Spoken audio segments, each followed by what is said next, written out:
Hi, my name's David Price and I'm CPR certified. I got CPR certified my junior year of high school. Instead of going on spring break, I actually took the class because I thought that was really more important. So I'm going to show you guys how to do CPR. The first step is always checking. You got to check for your surroundings, how many victims you have, and the danger of like slipping or anything. Then you're gonna want to put on your gloves, and when you check, you're gonna get down, and you're gonna check for breathing. And then, if they're not breathing, obviously they need CPR. And then you're gonna call someone for 911. So that's the calling phase. And then you're gonna begin with your CPR.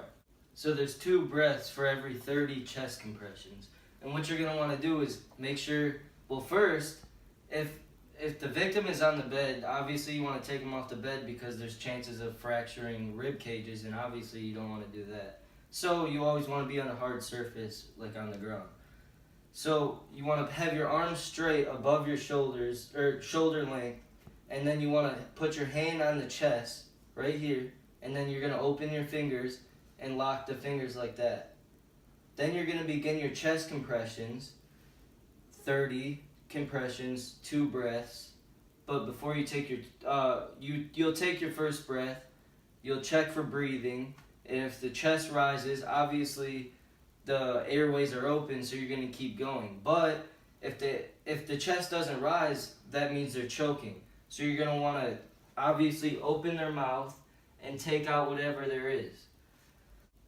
Okay, then you're going to start your compressions, and what you want to do is have your hand open with your fingers wide open. Then you're going to take your other hand and you're going to lock your fingers like that, firm. And then you're going to get down, and then you're going to want your hand in the middle of the nipples. You want your shoulders above your hands so you don't do the wrong CPR, which would be terrible. Then you're going to do 30 compressions for every 2 breaths. So 1 and 2 and 3 and 4 and 5 and 6 and 7 and 8 and 9 and 10. And of course I would have to do 30. Then you're going to check for your breathing. Okay, the chest rose. So that means keep giving CPR and give another give another breath.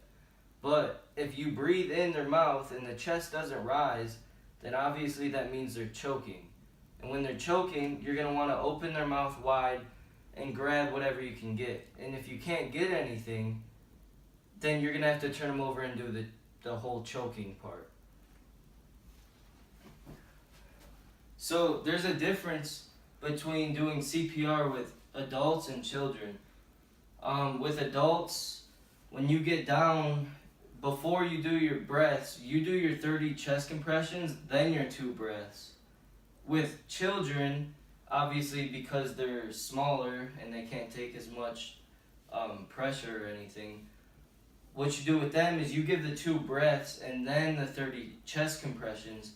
And then the other 2 differences are, with an adult, you want to go at least 2 inches deep.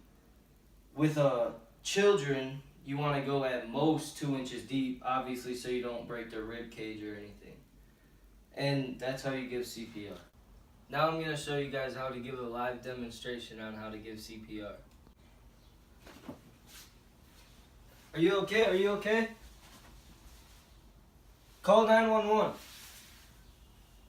1 and 2 and 3 and 4 and 5 and 6 and 7 and 8 and 9 and 10 and 11 and 12 and 13 and 14, 15, 16, 26 and 27 and 28 and 29 and 30. 1 and 2 and 3 and 4. And angry position. Thank you. Just stay right there until the ambulance arrives.